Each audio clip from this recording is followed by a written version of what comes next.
Hi there, welcome to another edition of Indycar on Thursday, the 2nd of August. Those of you who watch the show regularly will probably notice that I had a post out this morning already, which has since been taken down. Now, it's not been taken down because of anything particularly bad, although there was one really weird thing happened with it, which was one of the viewers who actually commented near the end of the post seemed to have his comment deleted for some reason. I don't know why this has happened, but he seemed to think that I deleted his comment. Anyway, to be fair, I haven't deleted anybody's comments, but somebody's comment might have got chopped at the end of the show. If it was made live, that sometimes happens. Anyway, I wasn't happy with the way the show came over this morning, and I like to set a standard for myself with what I present. Now, sometimes I'll present sort of wacky ideas or notions just as they occur to me. And one of those things was what I was doing this morning, which was the idea that we could have simultaneously referendums in both Scotland and in England about independence. By encouraging English people to vote on this, we'd have to make them think about whether they wanted Scotland to remain part of the UK or not. Now, we know that a lot of the media coverage, particularly in England, is very negative towards independence, and many people in England think that they are subsidising us, whereas up here we believe that we are subsidising England. And so these two things, these two opposing views, these two different narratives are actually pulling Scotland and England apart from opposite sides. English want us gone because they believe that we're a burden to them. We want to be out of the UK because we believe that our funds are supporting the rest of the country, and we're getting an unfairly small amount back. Now, on the face of it, this is a notion of parity, and in normal negotiations on secession, this actually would happen.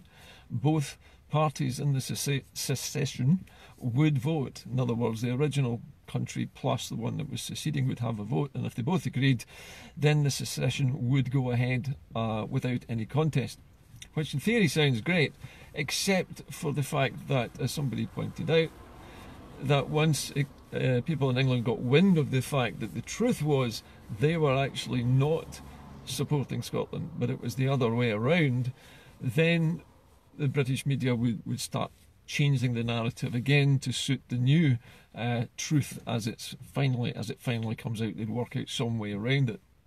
So perhaps there's nothing really to talk about with this particular notion. It was just an idea. However, it set me thinking about something else, which I think is possibly more useful, and that's what's known as simultaneity. When you are trying to get a message across and the media is not listening to you, and you'll say something like a large march in one part of the country, they can ignore that.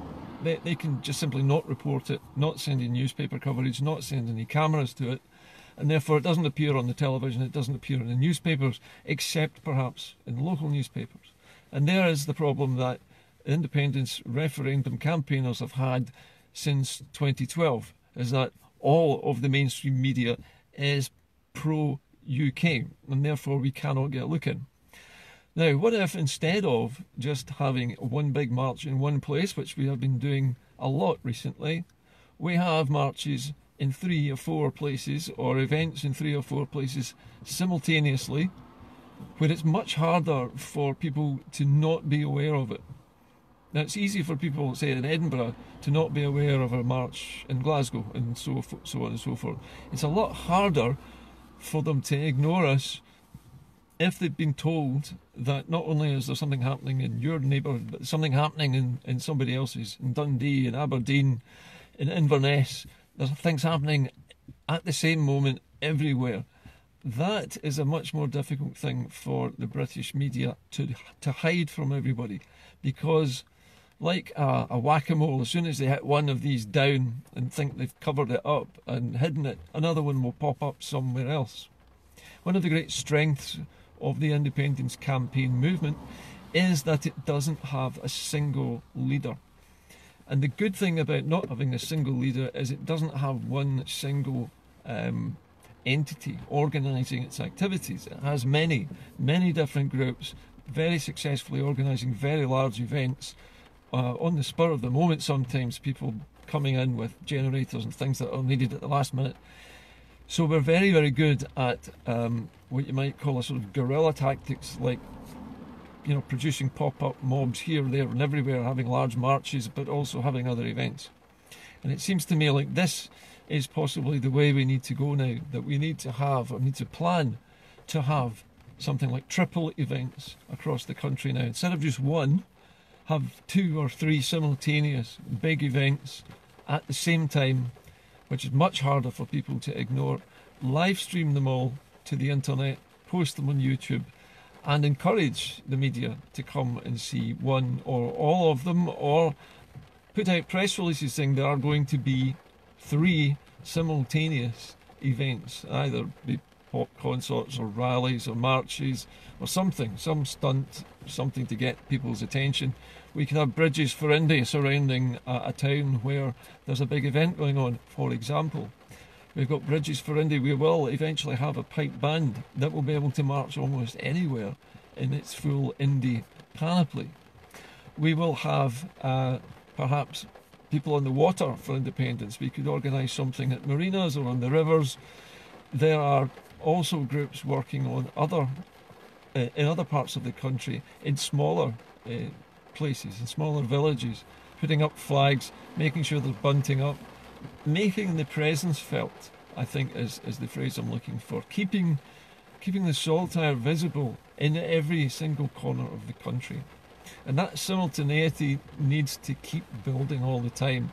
So if people know one another and they know somebody who's organising one event, why not get together and organise a parallel event in your neighbourhood as well, and maybe organise some other neighbouring group in another county to do the same, so that as it goes on, more and more events happen on the same day. Now, this is very difficult for the public to ignore and not notice, because you'll be popping up everywhere, almost every day, every week.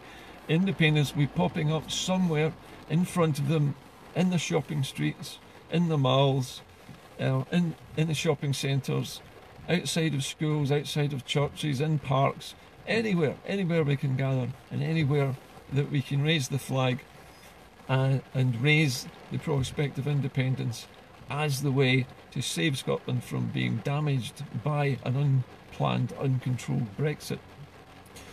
Other thing that dawned on me today, because there's a distinct absence of news, you might have scanned the BBC and the other media channels looking for any kind of news on either Brexit or independence, and there just isn't anything.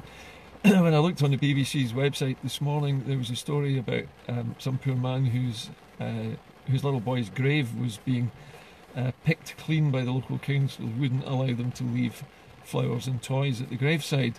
And then there was a story about a dog that could sniff ferrets out. I mean, that was the level of the news in Scotland this morning. No offence to the man who lost his son intended here, but that was the lead story. So the political scene has basically gone quiet. It's as if everybody's running radio silence at the moment. The Scottish Government is keeping silent, keeping tight-lipped about what their plans are going to be. The SNP is keeping their powder dry as well.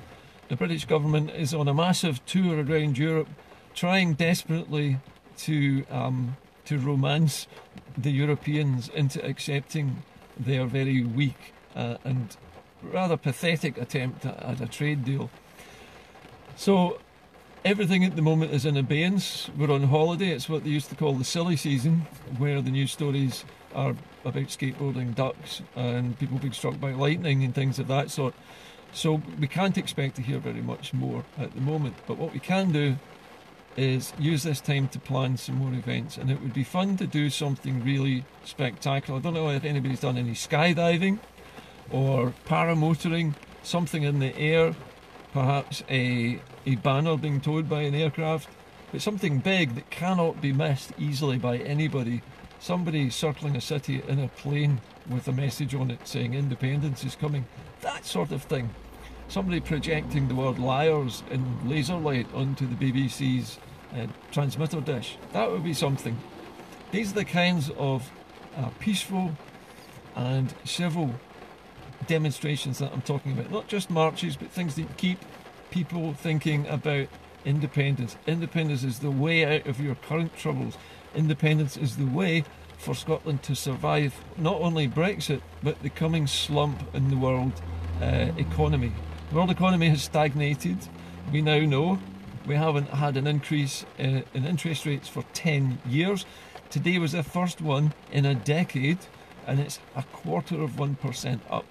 And that is just to try and keep the lid on inflation. But without inflation, there is no growth in the world economy. And without inflation, there are no expansions in businesses. Without inflation and price rises, there is no profit to be made.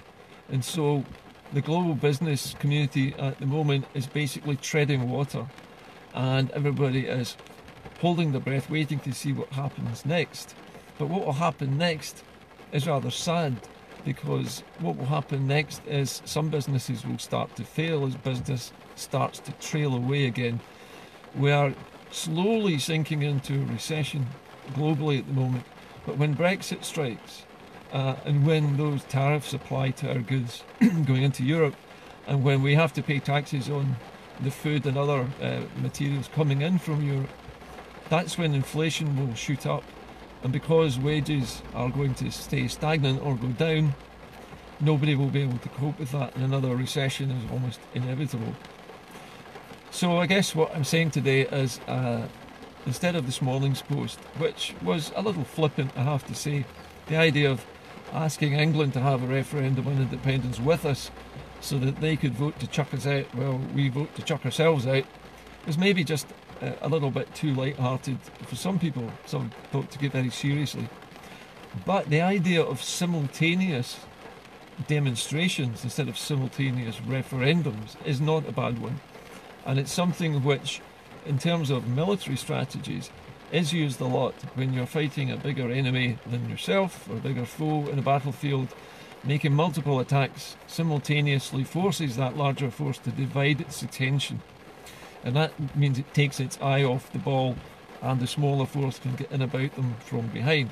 So there are advantages to us having multiple demonstrations in multiple places using all kinds of different techniques. If you watch the TV a lot, you watch the antics of Greenpeace. Greenpeace are extremely good at this. They're very good flying a paramotor within 100 feet of Donald Trump's window, for example, was an excellent piece of TV theatre, something that we might want to emulate in a different way. There are other ways of doing the same thing. As well as paramotors, there are also paragliders, which are quiet. There are also skydivers. There are planes which can tow banners. There are inflatable blimps that can be anchored over towns. You see them all the time advertising for gymnasiums and new car dealerships. There's many ways that we can make the presence felt. And there's many ways that we can keep the public's attention on the subject that we are trying to promote, which is their choice, their second choice, the one that takes them away from sudden Brexit with the United Kingdom and into a realm where they are independent, the country is supporting itself, and the way that Scotland relates to Europe can be decided by the people of Scotland themselves in a separate referendum with more choices, with perhaps the idea of joining the Free Trade Association with some of the Scandinavian countries, so that we can keep trading with Europe, but also keep our borders open with England, so we can keep trading with Brexit England as well. Lots of things that we can be doing. But let's have a think about how we can use simultaneous multiple techniques on the same day. See if we can put together a sort of fight on lots of different fronts at once. It's much harder for the media to take a pop at us if we're everywhere at once. And because we are a multi-headed organisation, we can do this kind of thing really well, and quickly too. We can have music events, we can have poetry events, we can have marches, we can have marching bands, we can have rallies, we could have a soapbox derby, we could have anything we wanted.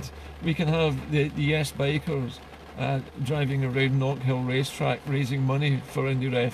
We could have all kinds of different events. We just need to use the time that we have at the moment while things are quiet to come up with some new methods of keeping the independence message in the public eye. Because at the moment, nobody's saying anything about anything in particular in politics. It's all gone very quiet. Too quiet. It's time we started making some noise again. Anyway, thank you everybody who replied to this morning's post. I'm sorry I had to take it down, but it wasn't very well thought out, and I didn't feel that I gave it enough detail, nor did I really handle the way people talked about it afterwards particularly well. So I apologise to anybody if it was a bit short or rude with you. I had a very busy day today, so I didn't really have much time to answer people's queries. And the chap whose comment accidentally seems to have got erased from the timeline, I suspect that might have been because he made the comment maybe towards the end of the live feed. Sometimes it gets chopped, sometimes I don't even see the messages at the end of the show. They just get cut off in their prime. Anyway, everybody have a pleasant evening. It's pouring with rain where I am at the moment, so stay dry. I should be back tomorrow. Hopefully we might actually have some real news about something tomorrow. We'll see. But I am looking at some other subjects for tomorrow's show, which I hope will be perhaps a little more interesting and slightly more practical than today's. Bye for now.